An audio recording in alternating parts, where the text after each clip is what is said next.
Hey guys, my name is Sam. Today is May 15th, day 24 of our 40-day journey. I'm going to be reading a segment called The Passion of the Christ.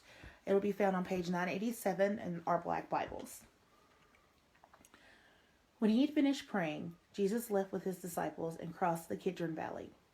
On the other side there was a garden, and he and his disciples went into it.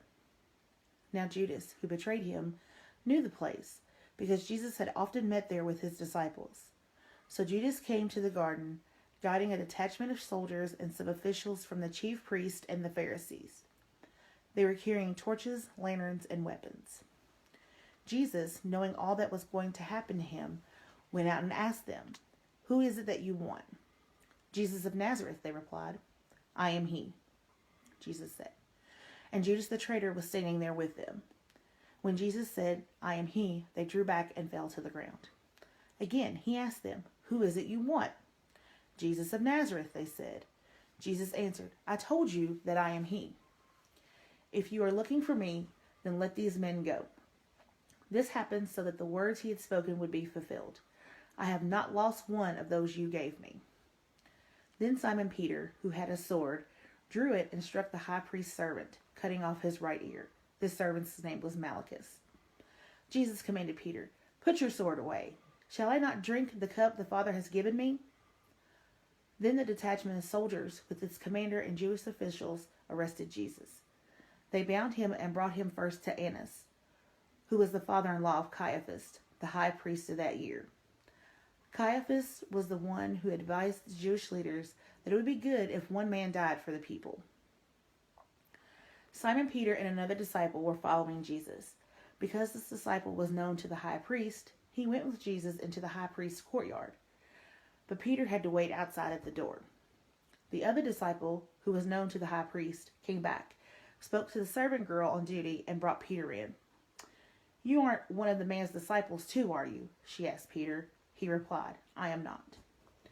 It was cold, and the servants and officials stood around the fire that they had made to keep warm. Peter was also standing there with them, warming himself. Meanwhile, the high priest questioned Jesus about his disciples and his teaching. "I have spoken openly to the world," Jesus replied. "I have always taught in synagogues or at the temple, where all the Jews come together.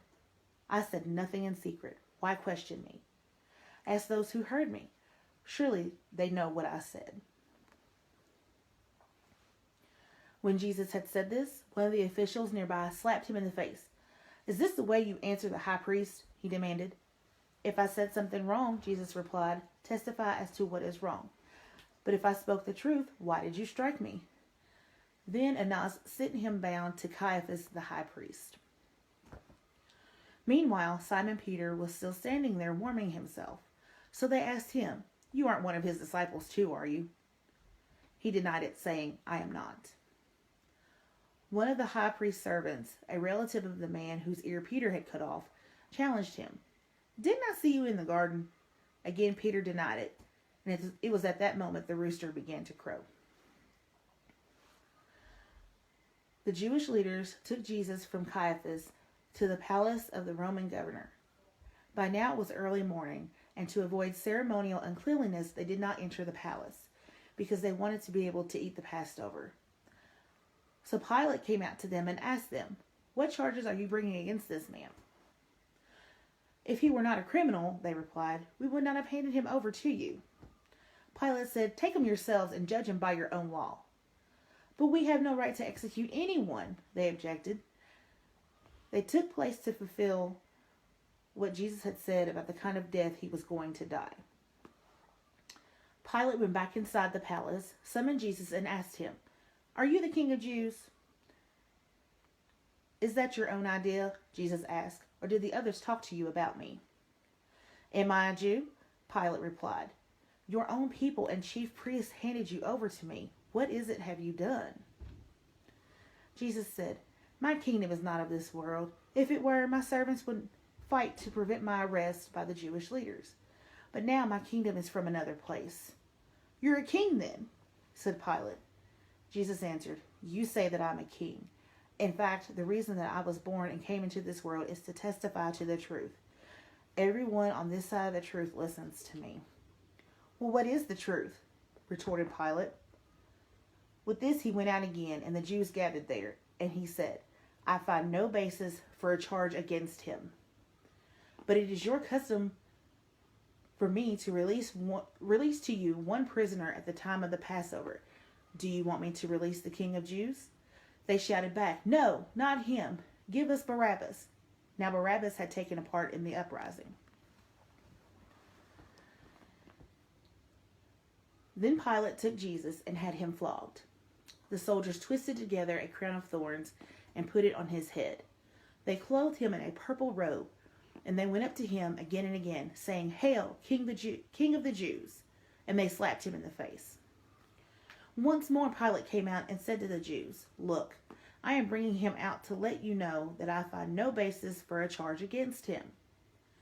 When Jesus came out wearing the crown of thorns and the purple robe, Pilate said to them, Here's the man. As soon as the chief priest and their officials saw him, they shouted, Crucify, crucify. But Pilate answered, You take him and crucify him. As for me, I find no basis for a charge against him. The Jews insisted, We have a law, and according to the law he must die, because he claimed to be the Son of God. When Pilate heard this, he was even more afraid, and he went back inside the palace. Where do you come from? He asked Jesus. But Jesus gave him no answer. Do you refuse to speak to me? Pilate said. Do you realize that I have the power to either free you or crucify you? Jesus answered, You would have no power over me if it were not given to you from above.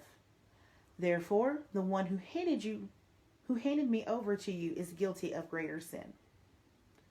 From then on, Pilate tried to set Jesus free, but the Jews kept shouting, If you let this man go, you are no friend of Caesar. Anyone who claims to be a king opposes Caesar. When Pilate heard this, he brought Jesus out and sat down at the judge's seat, which is a place known as the stone pavement. In Aramaic, it's Gabbatha. It was the day of preparation of the Passover. It was about noon. Here's your king, Pilate said to the Jews. But they shouted, Take him away, crucify him. Shall I crucify your king? Pilate asked. We have no king but Caesar, the chief priests answered. Finally, Pilate handed him over to them to be crucified. So the soldiers took charge of Jesus. Carrying his own cross, he went out into the place of the skull, in Aramaic, which is called Golgotha. Here they crucified him, and with two others, one on each side and Jesus in the middle. Pilate had a notice prepared and fastened to the cross. It read, Jesus of Nazareth, the King of Jews. Many of the Jews read the sign, for the place where Jesus was crucified was near the city, and the sign was written in Aramaic, Latin, and Greek. The chief priests of the Jews protested to Pilate, Do not write the King of Jews. But this man claimed to be the King of Jews. Pilate responded with, What I have written, I have written. When the soldiers crucified Jesus, they took his clothes, dividing them into 4 shares, one for each of them, with the undergarment remaining. This garment was seamless, woven in one piece from the top to the bottom. Let's not tear it, they said to one another. Let's decide by the lot who will get it. This happened that the scripture might be fulfilled that said, They divided my clothes among them and cast lots for my garment. So this is what the soldiers did. Near the cross of Jesus stood his mother's sister, Mary, the wife of Clopas, and Mary Magdalene. When Jesus saw his mother there and the disciple whom he loved standing nearby, he said to her, Woman, here's your son. And to the disciple, Here's your mother. From that time on, this disciple took her into his home. Later, knowing that everything had now been finished, and so the scripture would be fulfilled, Jesus said, I am thirsty. A jar of wine vinegar was there, so they soaked a sponge in it, put the sponge on the stalk of a hyssop plant, and lifted it to Jesus' lips. When he had received the drink, Jesus said, It is finished. With that, he bowed his head and gave up his spirit. Now it was the day of preparation, and the next day was to be a special Sabbath. Because the Jewish leaders did not want the bodies left on the crosses during the Sabbath, they asked Pilate to have the legs broken and the bodies taken down. The soldiers therefore came and broke the legs of the first man who had been crucified with Jesus, and then those of the other. But when they came to Jesus and found that he was already dead, they did not break his legs.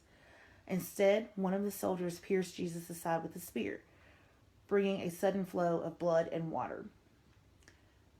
The man who saw this has given testimony, and his testimony is true. He knows that he tells the truth, and he testifies so that you may believe. These things happened so that the scripture would be fulfilled. Not one of his bones will be broken. And as another scripture says, they will look at the one that was pierced. Later, Joseph of Arimathea asked Pilate for the body of Jesus. Now Joseph was a disciple of Jesus, but secretly because he feared the Jewish leaders. With Pilate's permission, he came and took the body away. He was accompanied by Nicodemus, the man who had earlier visited Jesus at night. Nicodemus bought a mixture of myrrh and aloes, about 75 pounds. Taking Jesus' body, the two of them wrapped it with spices and strips of linen. This was in accordance with Jewish burial customs. At the place where Jesus was crucified, there was a garden, and in the garden a new tomb, in which no one had ever been laid. Because it was the Jewish day of preparation, and since the tomb was nearby, they laid Jesus there. All right, guys. Thank you so much for listening. Please keep tuning in for the rest of the story.